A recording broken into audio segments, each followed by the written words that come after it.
Which Philippine mountain is known as the highest peak in the country?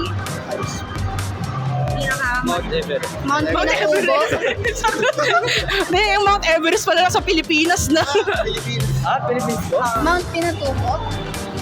Hindi. Tama, yan.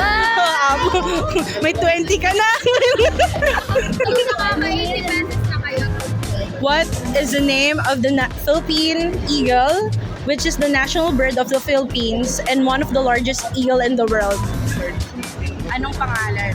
Philippine Eagle. Tama! Sila na yung sagot eh. May 100 pesos na sila. Yay! Ano masasabi nyo na may 100 pesos na kayo? Kaya Milay po. Pangsaiso! Para po kay Armelera, kiin sa Yumak.